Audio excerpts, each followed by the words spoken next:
You're listening to the Talking Headways podcast network. This is Talking Headways, a weekly podcast about sustainable transportation and urban design. I'm Jeff Wood. This week we're joined by Bill Fulton, who's worn many hats but now can be found writing on the Substack, The Future of Where.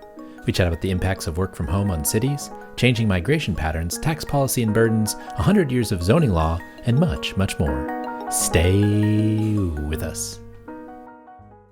Today's podcast is brought to you by our super amazing and kind Patreon supporters. We appreciate you all keeping this show and Mondays at the Overhead Wire going. To join this merry band of bus riders, bus drivers, and chupistas, go to patreon.com/theoverheadwire. $2 a month gets you some stickers and a handwritten note sent with a cool train station stamp. $10 a month gets you one of our transportation scarves. And if you want to just give a single $1 a month, you'll be able to get the podcast with 0 outside ads or podcast recommendations in Patreon. We'll leave information in the show notes about how to get the show in your podcatcher. We'll also recently put up some bonus material, including audio of my first ever e-bike ride, and have a weekly free post from our newsletter intro, so check it out if you haven't already. And speaking of scarves, get your heavyweight bus and bike scarves. You'll definitely need one for you, your friends, your colleagues, just to show everyone in that city hall or legislature your advocacy in clothing that won't get taken by security on the way in. If you want to get one of the bus or bike scarves or the lightweight bike scarf for hot climates, visit theoverheadwire.com or support us on Patreon. But there are many other ways to support the show, including buying books from us on the bookshop site, either the books from our authors that we interview or any book you like. bookshop.org/shop/theoverheadwire. And find our Cars Are Cholesterol merch at bit.ly/carsarecholesterol. And for anything else, including the Town Planning and Practice audiobook that plays like a podcast, visit theoverheadwire.com. You can also get that podcast from Libby at your public library.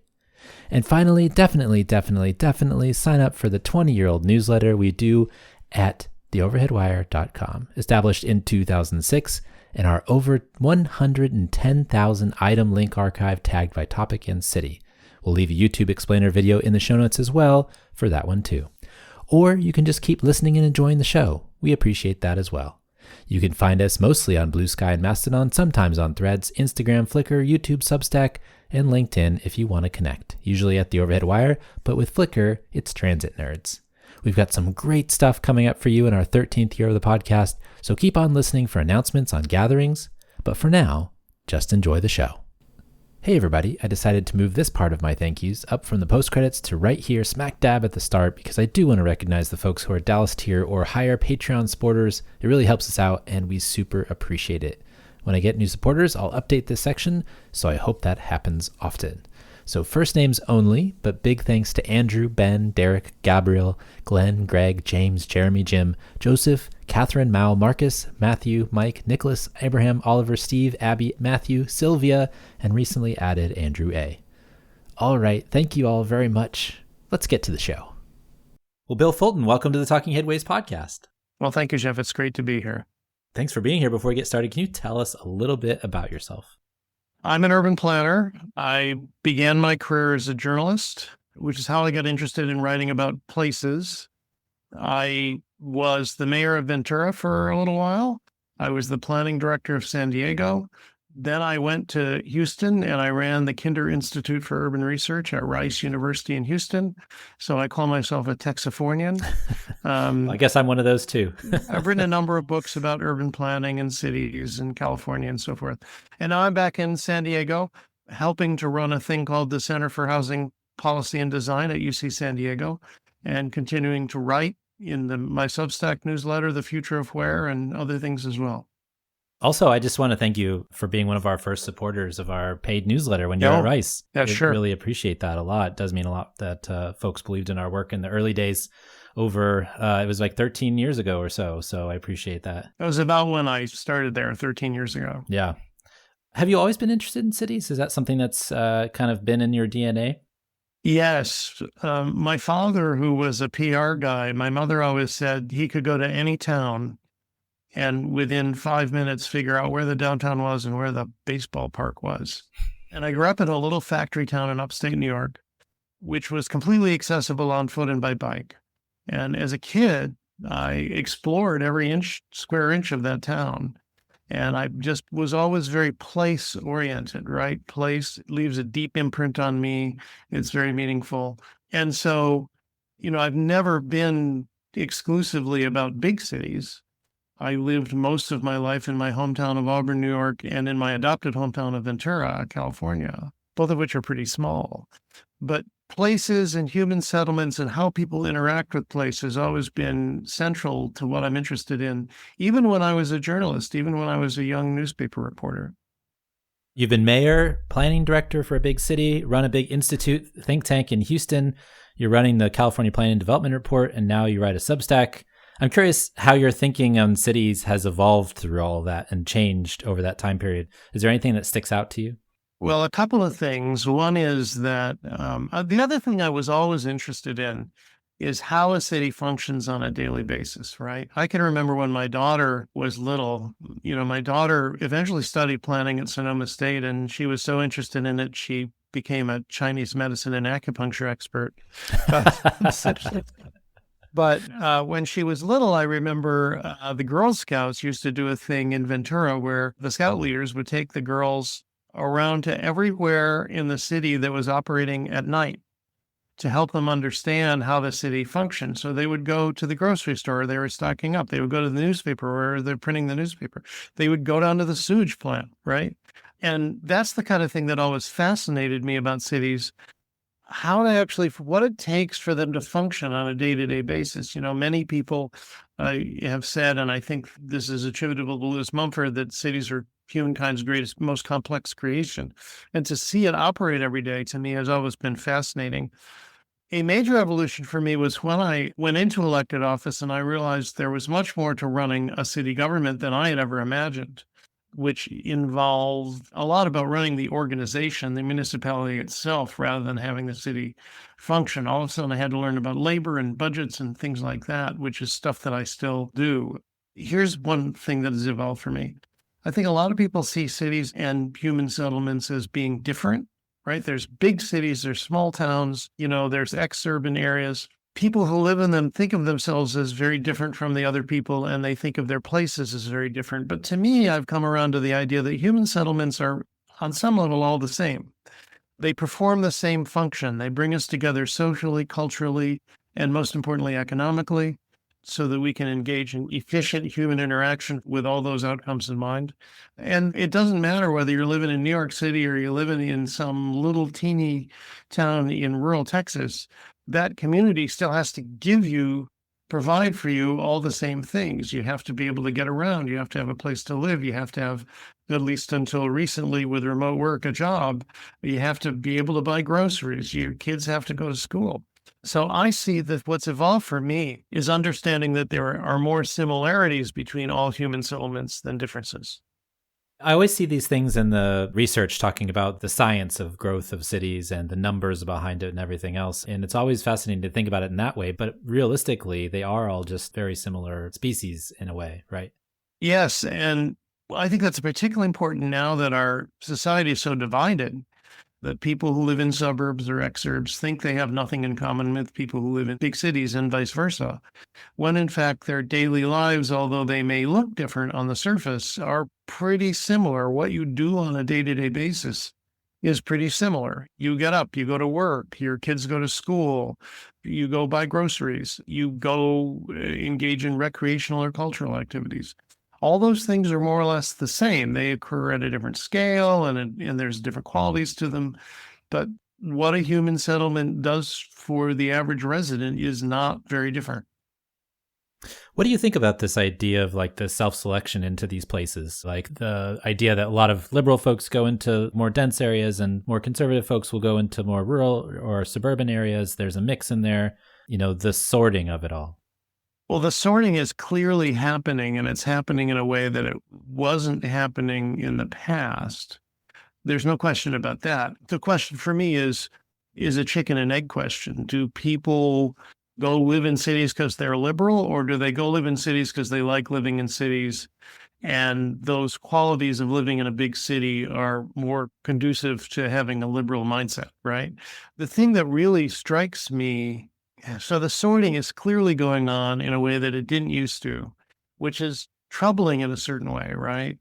Because people are more geographically separate from one another. They're more likely to interact with people, who have the same point of view as they do. a couple of things about that, though. One is I've always found workplaces to be a place where people actually often leave politics behind and come together. A workplace is economically integrated. There is usually not, this is not always true, but there is usually not a political price of admission. And so I think one of the things that's happening with white collar workers engaged in remote work is they're losing that and they're living more of their life in their bubble. The other thing I would say is, and I wish I had a map of this, it's not, if you look at the presidential election and you look at a map and you look at the difference between a county level map and a state level map, you realize there's no such thing as blue states and red states, right? There are blue geographical areas and red geographical areas. The blue geographical areas are typically in cities surrounded by red areas. As people, particularly white collar people, sort of disperse and move around, it seems to me there's, as somebody said, there are more, and particularly in the West, there are more blueberries in a strawberry patch, as somebody put it, right? So although people are sorting, they're not sorting on a large scale. They're sorting on a pretty small scale, right? They live in communities with like-minded people that probably vote like they do, but it's not like if you're a Democrat, it's not like there's a Republican for 50 miles around. The remote work thing seems really fascinating too, and you've talked about this a lot on your Substack, and I'm fascinated by it because it was something that I've been doing since 2014, and so I got to see it personally, and then the pandemic hit, and it kind of shot up to where a lot more people were able to do it. But I'm curious, like, how that got into your interest, because you've been thinking about it quite extensively. There are several reasons. One is that I became a self-employed person who worked remotely over 40 years ago when I was young. And I lived through all these technological changes, right? Where initially I was tethered to the FedEx box. And then I can remember when we wanted to have additional phone lines come in for fax machines. Somebody actually had to very expensively come and dig a trench in our front yard, and little by little, this became easier. The remote work thing just strikes me as one of the biggest potential shifts to the way human settlements work in a long time. My daughter and her husband and their kid live in Bend, which is Oregon, which is maybe America's leading Zoom town, right? Mm-hmm. My son-in-law works for a tech company. He works at home. And it just seems to me this is adding to the sorting, I think, because like-minded people who are able to engage in remote work probably are like-minded, and then they will move to a Zoom town like Bend or Boise and congregate there. There's a lot of implications to that. They are disconnected from work in a way that was never the case before. They may be more connected to their community than commuters ever were, right?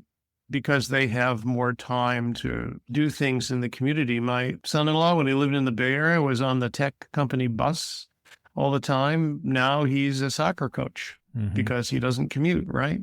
So I just think it is a fundamental shift like we've never seen before.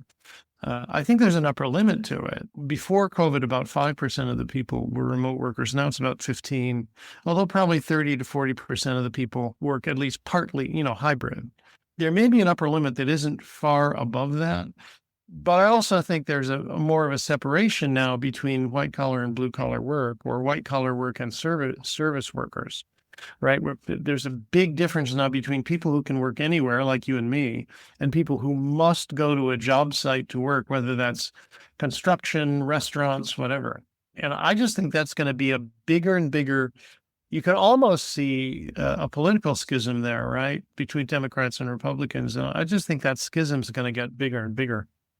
I was recently in Idaho over Memorial Day, and I had never been there before. I was in Boise, and then I went rafting on the river up north of there. And it was really fascinating. I know a couple of folks there, and so I saw some folks, and they're talking about the growth, and it's just like insane how big it's grown. And I'm curious, like, how does that impact these individual places, the Zoom towns, like the Boises, like the Bends, like maybe even the Seattles or the Portlands, the places that people from the Bay Area specifically, try to escape, then come back at some point, seems like Austin's and Miami's and whatnot. Well, I always like to say it doesn't take very many Californians to screw up a town in the Intermountain West, right? And you see this in all kinds of places. Boise and Bend are probably the most famous examples. I've been doing work in Spokane recently, which is a kind of a mini Boise or a mini Bend, where it hasn't really hit yet, but you've seen a huge influx from Seattle. And you see realtors who cater to people coming from out of state. It has an enormous impact on that. In Bend, the question is not, did you move from the Bay Area? The question is, when did you move from the Bay Area, right? Yeah. And it's good and bad. We've been seeing this going on for quite a while in the Intermountain West in particular. It leads to political change. Bend is a blueberry and a strawberry patch. So is Boise. So that's one thing. But there are also the folks from California or the West Coast come with a whole different set of expectations, right? The old joke is they move to Idaho partly because taxes are lower, and then they wonder why they don't get the kinds of services out of the government that they got in California, right?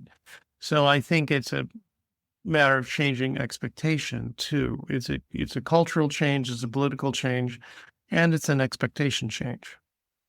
The other thing that's been interesting reading about from your Substack is kind of the migration aspect of things and where people are going nowadays. And as somebody who grew up in Texas and moved to California, I find myself a little bit of an interesting specimen. But the fact that Texas isn't growing as fast, and it's depending on migration and immigration, and the places like the Piedmont and Tennessee and northern Georgia, it's really fascinating that that's actually where a lot of the action is, rather than the Floridas and the Texases, which is what we expected from the Sun Belt.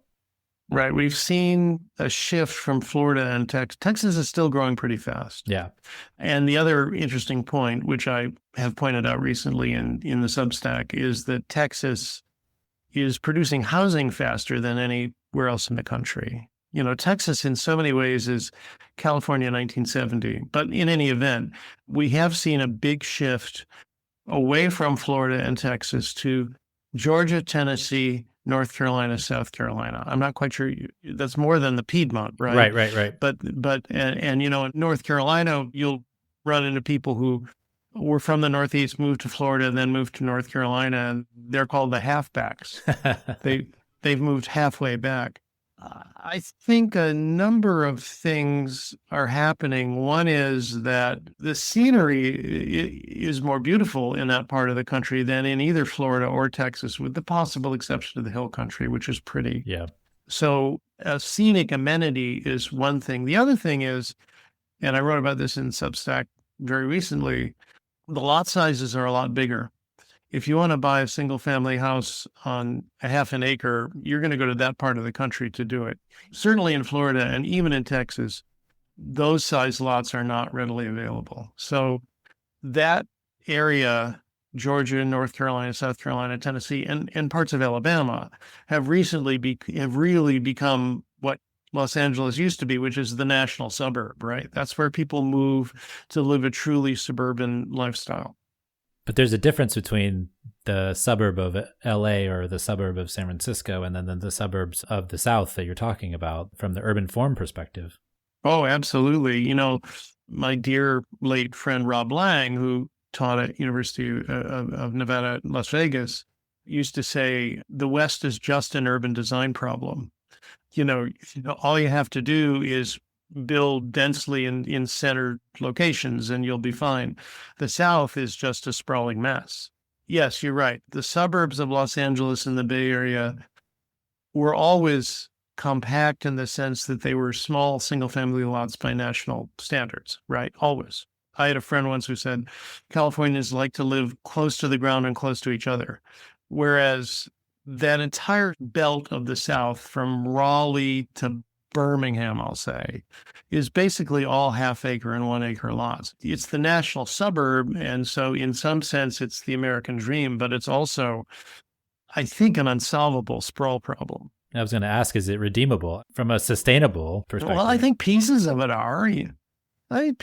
Small pieces of it are. Every one of those areas has great, dense places. You go to Atlanta, you go to Midtown, you go to Inwood, you go to Decatur. Those are great places, right? In certain parts of the South, you'll see DPZ or somebody like that will have come in and built a really great little community. Yeah. Right. I think of Habersham outside of Beaufort in South Carolina, really great new urbanist project. I've been doing some work in Chattanooga, and I was, in various parts of Chattanooga, which on the edge has huge sprawly lots, but in the center is pretty cool. So I don't think the region itself is redeemable from an urban design point of view, but I do think there is, as is so often, there is a demand for more, maybe not high density, but certainly walkable, compact communities that is not being met anywhere in the country, but particularly in that part of the South is not being met. And it'll be interesting to see if the development business can meet that demand in Texas and in the South. We had Anthony Orlando and Chris Redfern on to talk about a paper a couple of years ago that I've just been fascinated by, which is basically saying that what you said, Texas is just California 20, 30 years later. And they did it with actual, with numbers and showed that even though the development regimes of sorts are very different, it's just kind of the same thing that's happening is the destinations in these places are getting harder to get to as you sprawl further. And so it's creating kind of a discussion about whether you're quote unquote running out of land, not because you're running out of land literally, but you're actually running out of spaces where people have access to the amenities that they want access to, or cities or whatever it may be, jobs, those types of things. And so what they found is that there's not a lot of space for these big developments, right? The big sprawling developments. And so when you have to come back inwards, the neighborhoods that existed are a little bit sclerotic and they don't allow change. And so that's what starting to cause some of the housing issues. And that's, to some extent, that's no different in Texas than it is in California. Yeah. And so it's just like 20 years behind, right? 20, 30 years behind. Right. So what's interesting about that though, is that like, if Texas is 30 years behind California, then is this new space 30 years behind Texas? And so will we eventually get to a point where the really limiting factor in all of this is the design and the location of amenities and jobs if folks can't access them within a car commute? Well, that's really a good question. For a minute, thinking about Texas being 30 years behind California, I was reading the other day, there is a flight out of central Dallas by major employers. AT&T's moving up to Collin County, which is one of the fastest growing counties in the country now. Has over 1 million people. That's where Frisco and Plano and McKinney are. And the famous Salina, which was made famous by Connor Doherty in his sprawl article in the New York Times. So that's not unlike what you saw, Chevron moving from downtown San Francisco to San Ramon, right? It's not unlike that. So I think step one is a decentralization of the jobs. I don't see any reason why Texas would not stop sprawling in the foreseeable future. You've got white collar workers who don't need to live particularly near anywhere. And you've got blue collar workers who, frankly, and I've written about this, have to drive a long distance in very expensive trucks that get terrible gas mileage to go to work. So there may be a little of that, and we've seen a little bit just back in Houston, where I used to live, in the last year or two, we've seen a lot of population growth in the city of Houston, which is surprising because it had stopped during COVID completely. Most of the growth is still in the outlying counties, though. I think you'll see a decentralization of the jobs, and then people will put up with amenity poor locations, which they have in the suburbs for many years. We used to have a joke in Houston where one of our local politicians used to say that the Grand Parkway, Highway 99, is going to be the last ring road around Houston. It's the third ring road. People would say, what's the next ring road around Houston? He would say I-35. Which is the highway that goes through the middle of Austin about, 150 miles away.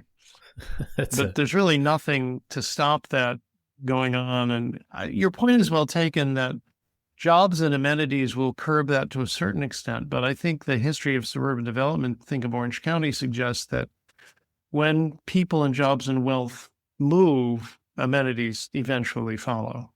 Yeah, I have to think about places that'll grow up too. I mean, or places that'll sprout up. Maybe the market will catch up and people will start to grow. I mean, you see Exxon moved out to the Woodlands, right, in that area. Yes. And yes. So the Woodlands is starting to become such a thing. And it's really interesting to see that change over time. And then, so if that's a new center, then that's going to create its own catchment area, I imagine. And what you see, to go back to Dallas, what you see north of Dallas, so Collin County is the county north of Dallas, growing fast. All those cities I mentioned, those cities are rapidly gaining amenities. A lot of old shopping centers being converted into typical walkable lifestyle centers, things like that. Housing will come next. Downtown McKinney, which is in Collin County, it's an old railroad downtown, but it is one of the most spectacular small city downtowns anywhere, and it draws enormous numbers of people from the northern part of Dallas. So people are still attracted to the amenities, and sometimes increasingly you see the amenities, northern Dallas being a good example, being in the old railroad downtowns or the old shopping centers being redone. I'm interested what this does from a transportation perspective too, because you do have these Zoomburbs, as it were, and you have these folks who have to buy these now expensive cars. I mean, the average new car is $50,000. You can only go so far. And so, and now insurance is getting more expensive. You have a lot of like climate issues too. But I'm just curious, like what this does to like the regular discussion about transportation and affordability generally, because housing prices are pretty huge too, even if you're in some of these far-flung areas. Yeah, I think one of the things that has not been discussed enough is the increasing cost of owning a vehicle. As you said, we've seen efforts in the past by Center for Neighborhood Technology and others to show that the cost that you have to deal with is really housing plus transportation, right? And there's trade-offs there, and there's been various studies showing that, if you live in San Francisco, you actually have a lower housing plus transportation costs than you do in Houston, that kind of thing. But new vehicles have gotten bigger.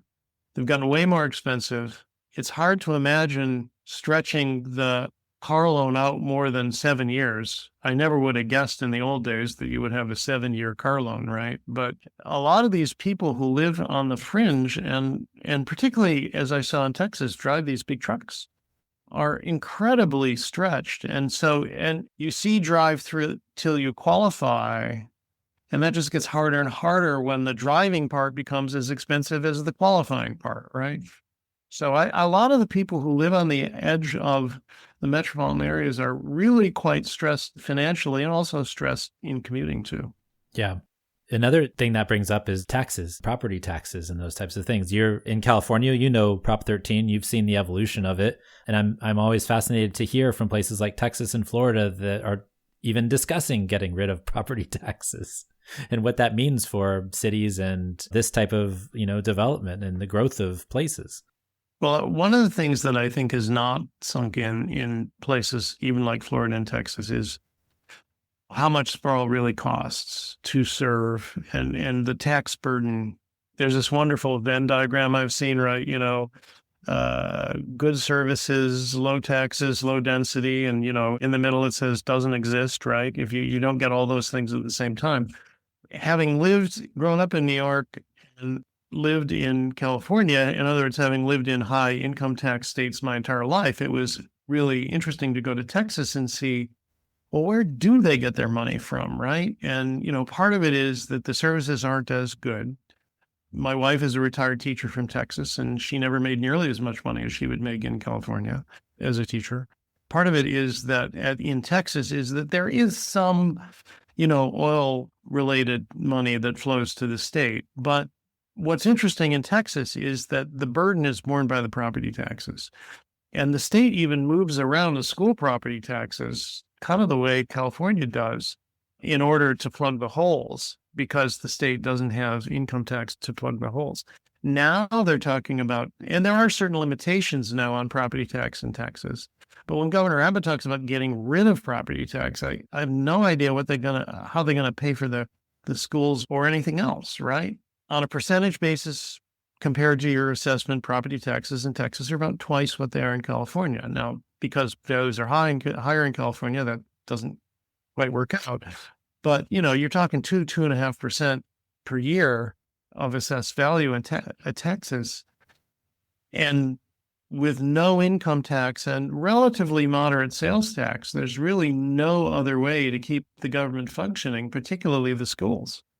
And so unless Governor Abbott also plans to kind of somehow shift all to charter schools and get rid of public schools, which he might want to do. I don't see how this works. More likely, I think, is Texas now has a limitation on property tax revenue, and that might get cranked down more. But more likely, that's the path. Been the path in many other states, not just California. Yeah, like the homestead exemptions and things like There's that. a homestead exemption. There's a senior exemption. Yeah, there's a homestead exemption of a certain amount if you live in your house. There's a senior exemption if you're older, but there is also now a limitation. It's not a limitation on the tax rate. It's not a limitation on the tax assessment in Texas. It is a limitation on the amount of revenue you can raise per year. That only goes up. That can only go up 3.5% per year plus new construction. So that forces the locals to reduce the property tax rate. It's also the 100th anniversary of Euclid versus Ambler Realty. I've been seeing a lot of articles and thought pieces about it, and there's also been a lot of books looking back at it. I know that you've read Stuck, and there's a number of others as well. What do you take away from this milestone year and the discussions that we're having now about zoning versus like maybe 10, 20, 30 years ago? I thought you were going to say Route 66, and it occurred to me for the first time that it's the 100th anniversary of both Euclid versus Ambler and Route 66, whatever. I'm not sure what those two things together mean. Interestingly enough, I participated in a symposium and I wrote an article, which is essentially a law review article coming out soon through George Mason, a relatively conservative law school. I think what we're going to see is, well, two things. One is I think you'll see a scaling back legally of what zoning can do. The piece I wrote, which is not out yet, basically says the concept of, health, safety, and welfare. We've used the concept of welfare extremely expansively so that zoning could regulate everything. And I think that's going to be constrained. There's a school of thought among some conservative legal thinkers that this Supreme Court, and who knows what they might do, could just blow away Euclid versus Ambler altogether, because the conservatives think that it's, a violation of property rights, unconstitutional, and the liberals think it's, a social justice issue. I don't think that's likely to happen, but I think we're going to see some constraints. And that's why places like Houston, which are more lightly regulated on land use, become more of a model. Houston is not the perfect example of regulation light.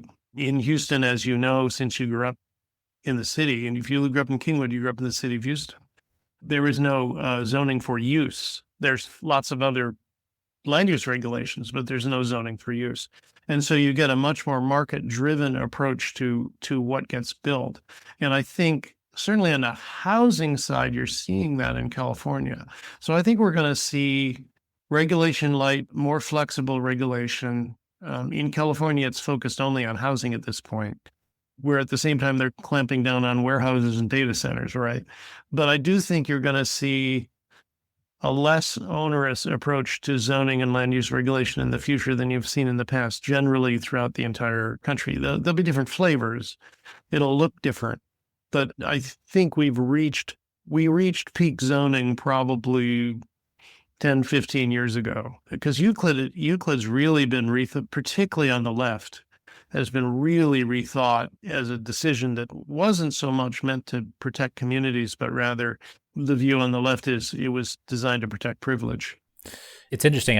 Since I've read a number of those pieces in the books, I'm starting to think that maybe that exact time period is when we started, putting not Ambler, but Amber on communities because of the way that they've kind of been frozen in place, especially like places like here in San Francisco. I mean, it's so hard to build anything of substance, and it's even hard to like renovate your house. There's so many like little things you have to go through. Some of the houses on my street, for example, it took 3 or 4 years just to put a floor underneath them. And so it's fascinating, and all the regulations that go along with that. And that's not just zoning, obviously, but that's right. A lot of like the kind of restrictions that people are complaining about. And I think what's interesting is if you look at the suburban and also urban NIMBYs, the home owning NIMBYs, and then you look at the environmental justice crowd, what they have in common is a desire to retain the status quo. And a lot of land use regulations, zoning, CEQA in California, the California Environmental Quality Act, are really designed to maintain the status quo. And that really has made it much more difficult to build anything. The environmental review, everybody who listens to your podcast has undoubtedly read Abundance. You know all this. The joke I used to say when I taught land use planning to people who were environmentalists, I would start the class by saying, every once in a while, somewhere in the world, somebody needs to build a building, right? And so I'm going to teach you the process by which that happens.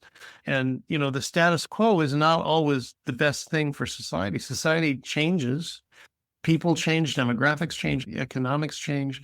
And so it's very difficult if your entire community becomes a petrified forest to maintain things. So I do think we're going to see, even in San Francisco, you've seen Mayor Lurie endorse what you might call, in San Francisco standards, regulation light, easier permitting and so forth.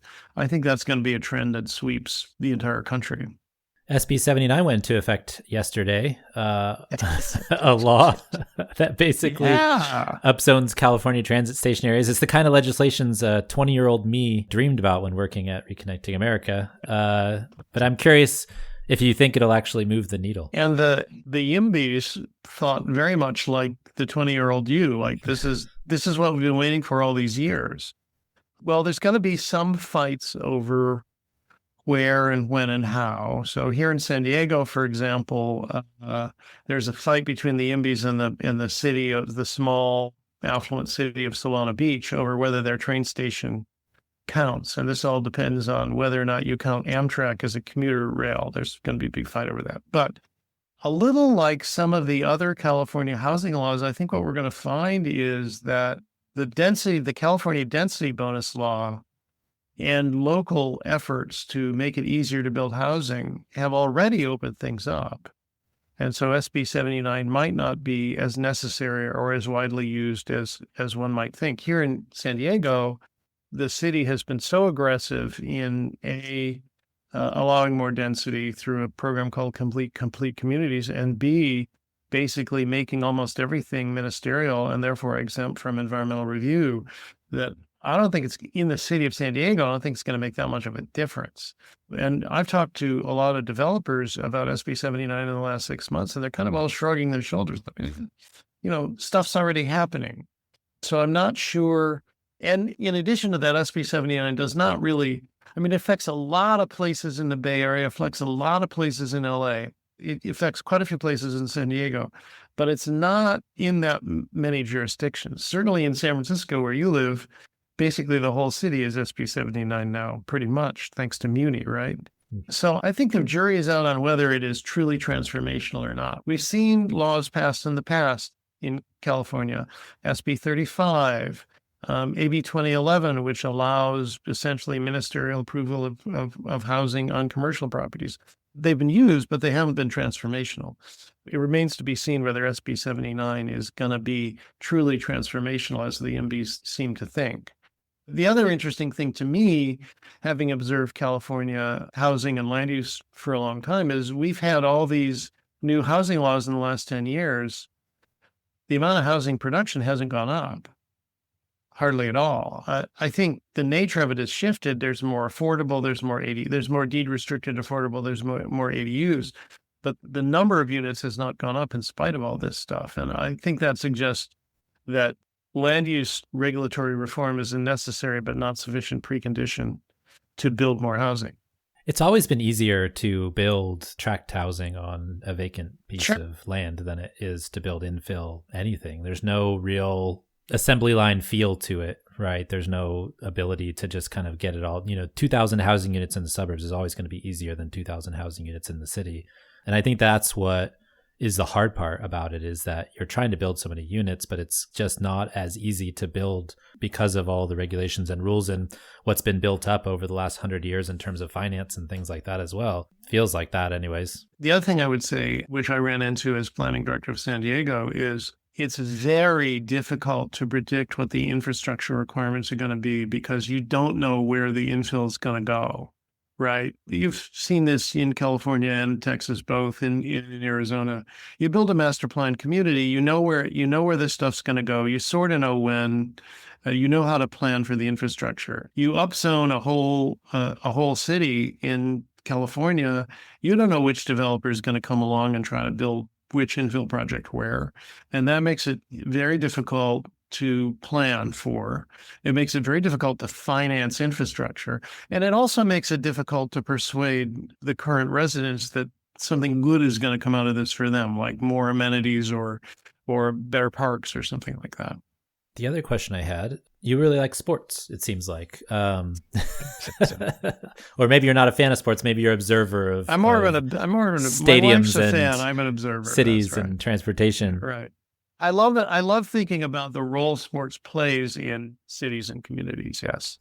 How big is the role, though? Because it feels like in a lot of places, the sports kind of take advantage of the cities, whereas in others, the sports are part of the kind of fabric of a place. Here in San Francisco specifically, like I'm a member of a community-owned team, the oldest community-owned team in the country, SF City FC. We own 51% of the team, so nothing happens without the actual folks. It's kind of like Green Bay Packers kind of thing. But then, Mayor Lurie decides to back a big money outfit and kicks us out of our stadium. We can't do anything about it. And so there's an interesting kind of money aspect to it, a politics aspect to it. And then there's people like our team who's just like, we're the community team, but we kind of get kicked around a little bit. Well, this again goes back to my experience growing up. In the town in upstate New York where I grew up, there was a minor league team, a Class A team for many, many years that was the only professional baseball team in the United States that was owned by a nonprofit and a community nonprofit. Not exactly the same as the Packers, which is owned by stockholders, but you can't own more than one share, right? Yeah. It was owned by literally a community-based nonprofit. The stadium had been recovered around the time I was born in the 1950s, had been rescued by community members, including my parents, who went out and picked up all the rocks out of the outfield. So I saw at an early age how sports can affect and bind communities together, right? But I think there's a difference between that and billionaires owning major league teams, right? And shaking cities down. Yeah. The community impact of sports is not measurable. The economic impact is always overblown. I'm sitting here in my office right now, which is about 3 blocks from Petco Park. The deal to build Petco Park included the ability of the then owner of the Padres to develop the entire neighborhood around it, which was derelict. And that's been done successfully, very successfully. But then you see a huge difference in the activity level in this neighborhood between days when there's a game and days when there's not, right? So I think in order to try to get public subsidies, professional sports has been oversold as an economic item. It's a civic ego item. And you see this getting pushed further and further down. I was working in a town recently where a major economic development effort was to attract these big youth sports tournaments, right? And the whole game there is to get the parents to come in and stay overnight, right? I don't know what the economic impact of that is. It's more than nothing. It may be more than having a major league team, right? Who knows? But I think the relationship between sports and communities and entertainment and communities generally is just a fascinating topic. You worked in news, and as an aggregator of news, I find the news desert really interesting as well, the idea of news deserts. And actually, it's been frustrating for me because I've been collecting news for 20 years now, and it's changed a lot. The sources. Right. There will come a day when you don't want to do it, as you say on your everyday. Yeah. So far, that day has not come. So far, the day has not come. There will be a day. But yeah, I've been frustrated because I feel like I'm getting pulled towards the markets that actually have outlets that will talk about topics that we care about, right? The cities like Seattle and Portland, or places that have blogs like Washington, D.C. or urban Milwaukee or wherever else. But you miss some of the other ones. I don't get too much from some of the smaller cities out there, hardly anything from like the Dakotas or places that just, it seems like there's not a lot of news about cities and urbanism, and the stuff that we care about just kind of disappears. And so I'm curious, like, your thoughts on like that change over time in the growth of these news deserts and just kind of the news landscape overall. I used to say when I was younger, I would go into any town and I would want to talk to the reporters and the planners because they were the ones who understood the town better than anybody else. They were the generalists who had to understand the town. I think as with so many other things in our society, we're creating kind of, as you said, a two-tiered system, right? Where there's places where there is either enough philanthropic money to support news outlets, or in smaller communities, people with time and expertise who maybe moved to some community for lifestyle reasons, who are willing to invest in that. And then there are other communities, and I think the Plains states are good examples of that, of places where neither of those things exist. I don't quite know what to do about it. I think it's very sad. I see great variation even in news outlets that are owned by major corporations in smaller markets. I see huge variation from one city to the next in the quality of the coverage. Some of it's pretty good. Some of it's not. But like so many other things, right, that kind of coverage is going to gravitate toward the money and toward the bigger cities. One interesting example, and Cal Matters is beginning to do this now, was Texas Tribune always had a philosophy of, we'll make our stuff available to local newspapers around Texas for free. Part of the reason for that was that might attract donors from that town. Mm-hmm. But I think what you're going to find is that we're going to have find ways for some of the bigger news outlets to provide coverage in those places. But the typical little town that used to have somebody like 25-year-old me covering the town board and writing about it the next day, if that happens at all, it's some nerdy Facebook person or maybe some angry MAGA person, right? And that's definitely a loss. Yeah, a lot of it happens on Nextdoor. A lot of it happens on Nextdoor. On Nextdoor is the grumpy resident platform, as it were. Yeah, it's really interesting. Also, the kind of lack of coverage from some of the even large papers, the Bezos-owned Washington Post now, and some others that cutting the Metro stuff. There used to be a lot of really good local reporting in that, and some of that's gone by the wayside. Well, the Post always had great local reporting for that. I mean, that's where Neil Pierce was there, right, for a long time talking about. He wrote. Neil was the only, and in fact, I have to leave this soon and go to a meeting of the Neil Pierce Foundation board. But Neil was the only national journalist who wrote about cities, on a national basis. Last question for you is, what question do you wish people would ask you? I just did an Ask Me Anything on Substack, and I'm getting some really interesting questions. You threw me off guard there, Jeff. I'm not quite sure how to answer that. I think that's my point. I've always said that when I'm a consultant, I go to a town and they make the exact same two statements out of the box. One is, we are completely unique. There is no other town like us in the world. And the second thing they say is, tell me a town just like ours that had exactly the same problems and solved them. I guess I wish people would ask, how can we borrow the relevant successes from another community and fit those jigsaw pieces together in our town in an effective way, rather than trying to just wholesale, import something that seemed to work somewhere else. Yeah, it seems like there's a lot of lessons from a lot of places, big and small. There are some places that just won't listen to the lessons from some places either. Like, I remember in Austin, there was a lot of like, Portland is Portland and we don't want to learn from them, even though there's things to learn from a city that's a similar size, right? Right. I can remember when I first went to Rice in Houston, and the Chamber of Commerce in Portland did a trade mission to Houston. And I said, what do you want to learn from Houston? And they said, well, Portland's a really cool town, et cetera. But you guys in Houston have these job things that we think are really interesting, and we wish we had some. So sometimes it is great when you learn from, and I certainly did in Houston, when you learn from a community or a city that is very different from yours and contains a very different set of lessons than you think you would learn. Yeah, for sure. Well, Bill, where can folks find you if you wish to be found? Oh, that's a good question. The Future of Where Substack is probably the best place to find me. That's the main thing I'm doing nationally right now. So just go to Substack, The Future of Where. If you Google The Future of Where, you'll come up with it. For sure. And I write once or twice a week, and you can always take a look at that and then get in touch with me through there, as many people do. Awesome. Well, Bill, thanks for joining us. We really appreciate your time. Thank you, Jeff. It's good to see you. And thanks for joining us. The Talking Headways podcast is a project of The Overhead Wire, published first at Streetsblog USA.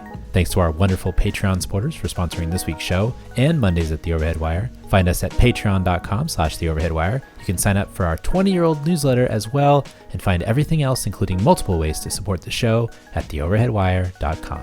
You can also listen to our show on your podcatcher of choice, including Spotify, Stitcher, SoundCloud, iHeartRadio, and Apple Podcasts. And if you can't find it there, you can always find its original home at usa.streetsblog.org. We'll see you next time at Talking Headways.